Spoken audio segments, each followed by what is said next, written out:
Hi, everybody.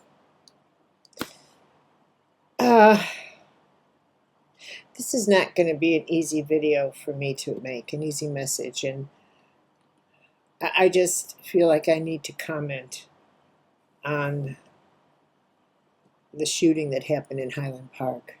Not just Highland Park, these shootings, and there was a shooting down my block here in Oak Park, a couple of weeks ago, an exchange of 30 bullets on my block. Police were here all night. And in Highland Park, which is a neighborhood I visit all the time, and a family I love very, very, very dearly, is from that neighborhood. And the thought that something could happen to them is more than I can even think about. I watch the boys grow up. I adore them. Let me ask you something to think about. When someone is angry, do you think that it's okay for them, for anyone, to take their anger out on you? To come home, for example, and yell at you because they've had a bad day? No, there's nothing okay about that. It's called abuse. It's called abuse. And somehow there a trend, a pattern has developed, has sunk in, has penetrated into our collective that compels people to think that if we are wounded, that our wounds need to be shared. They need to be somehow or other. We're owed something if we're wounded. Years ago, I wrote a book, Why People Don't Heal. Because I was fascinated with the power of wounds. And I described it as woundology. That I was absolutely intrigued with, given all the options of healing that people have, the power of woundedness is even more potent than becoming whole. That becoming whole is, in fact, the greatest challenge that we have. Pulling together our fragments, getting over our wounds. That we discover early on that woundedness is its own language, is its own power system. That we learn that being wounded is a way of controlling the outside world. And to add to that, this incredible complex thinking that somehow if we're wounded, we're owed something. By whom? Well, society. We can sue. We can stay vulnerable, that if we're wounded, I can't do that. I just had such a bad day. I get to sit certain places. I get privilege if I'm wounded. I get to control others. I've had such a bad time. And that when you decide to get over your wounds, you have to give up that kind of vulnerability, because we do not have a model of health in which strength and vulnerability go together. We don't have that. If we look at these killers, these kids, these young men that go on these rampages, Uvalde, Highland Park, Philadelphia, these killers, and we could just keep naming them, Columbine, wherever you want to go, they're all wounded. They're all angry. They're so angry. They can't, the Proud Boys, What do they have in boys? They call themselves boys. They're not even men. How many of them still live at home, live in their basements with their parents, their mommies, and they don't even call themselves men? They're angry. They can't. They're not fully employed. They aren't quite fully men. They're not contributing to the society. No. The society has let them down. They're just so angry, and they have to let everybody know they're angry. They have to bring their anger to the streets. They have to find someone to blame for their anger. They have to take their rage out in public. They have to hold the public hostage. They'll go attack someone and just will show them. Make their rage public. Do you make your rage public? Where do people think that is okay to make their rage public? There are ways to make an issue come to the surface, a civil issue, a sexual issue, a social issue, but rage to go out and think, I'm so angry, I'm going to go attack people because I have the right to do that. Yes, I do. I have the right because I'm so special. I'm so privileged that I have the right. That's what a coward does. That's what a coward does.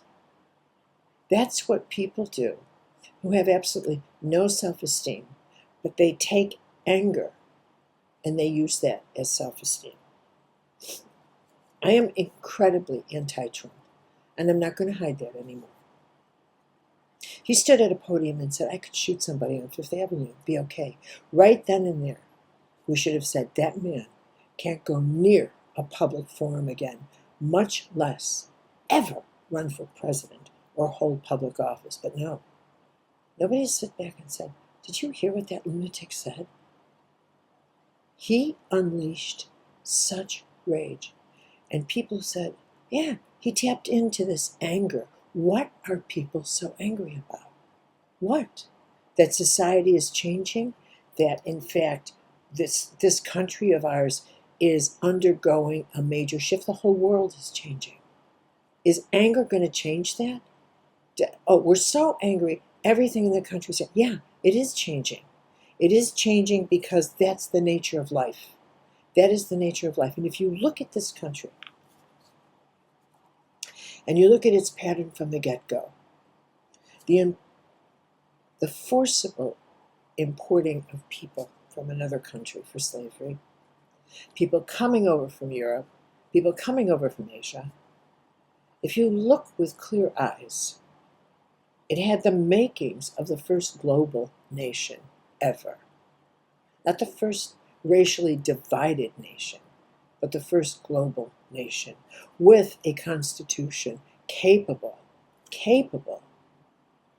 of handling the first global nation, stating all men are created equal, not just all white men, but all men.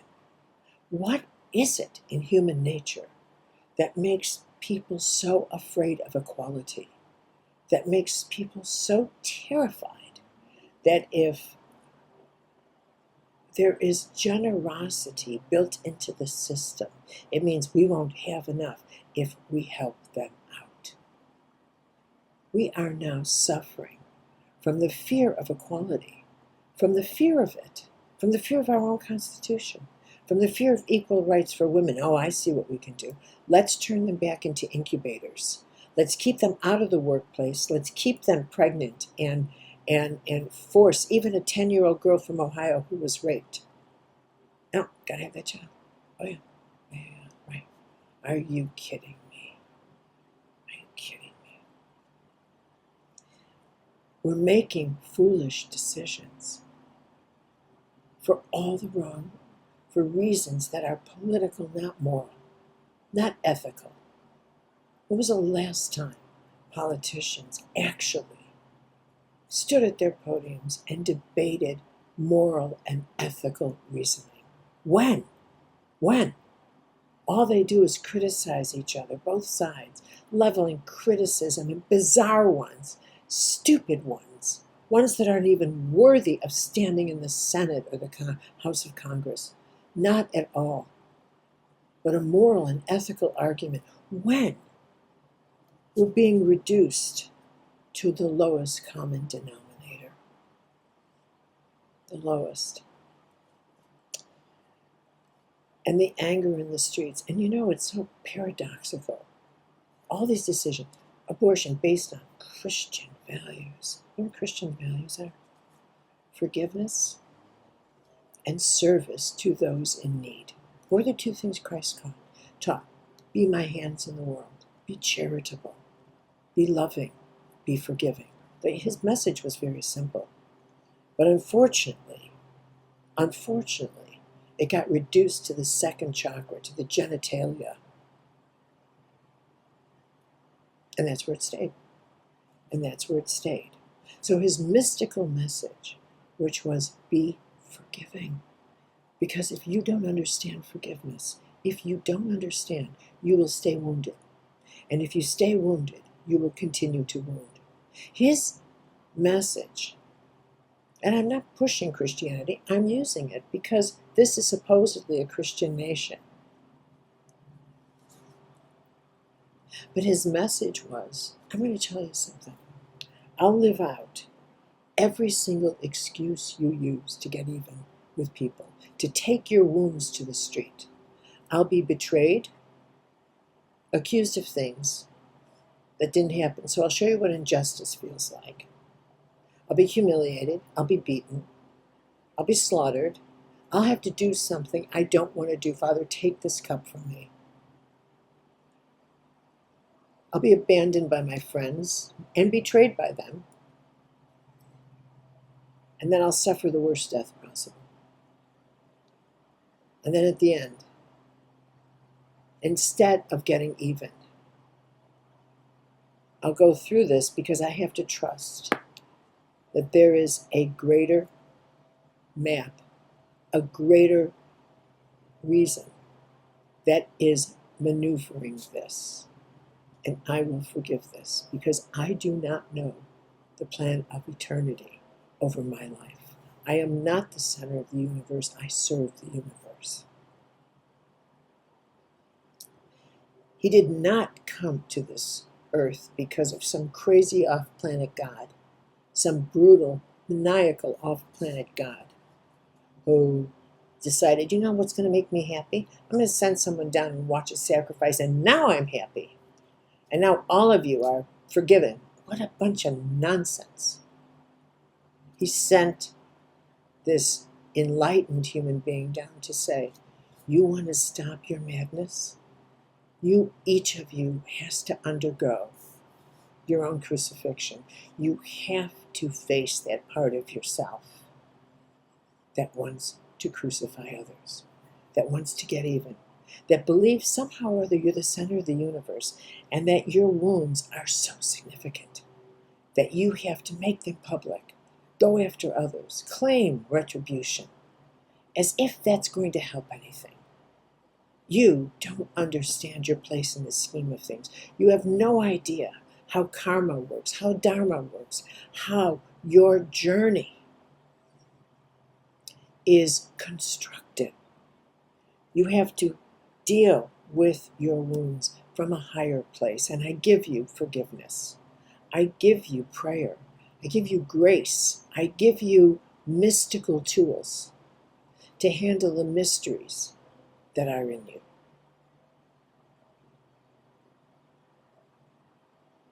This whole planet is filled with wounds. It is a wounded planet. There isn't any place we can look. Putin invades Ukraine. He's so wounded that the Soviet Union fell apart. He can't get over it. I think I'll go take Ukraine. And how many people, millions of lives, have been damaged, slaughtered, killed, fleeing their homes, never to see them again, because he's wounded. He's angry. He's a megalomaniac demon. Trump is a demon who created a lie that has shattered the trust in the voting system, the trust in the balance of this country.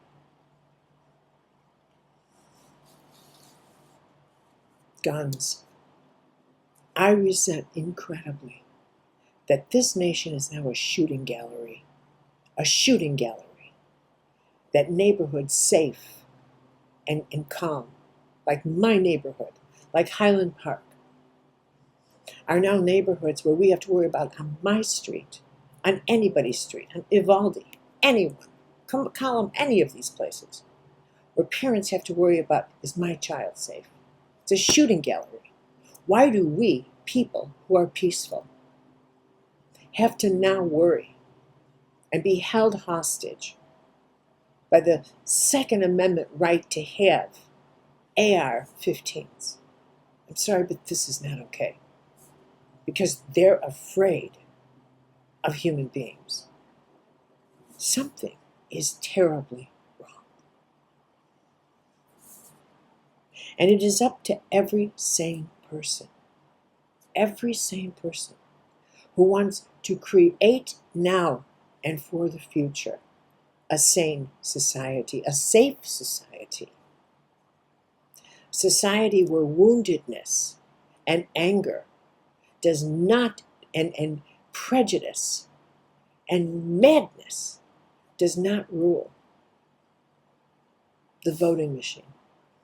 Where people have the courage to make courageous decisions, that they can see the writing on the wall, just like you do in your body for health. Reducing it back to this. If you came to me and said, I am ill, then I would have to say, we have to challenge the anger in you. We have to challenge the angry decisions based on madness that you're making.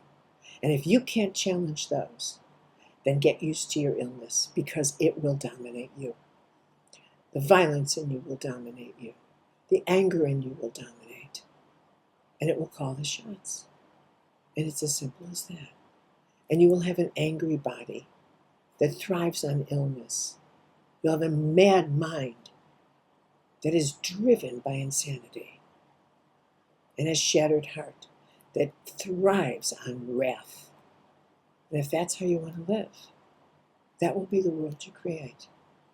So healing begins with each individual and your capacity to embrace a higher truth, that we are all equal, that our anger and rage has to be dealt with, and that our wounds are personal.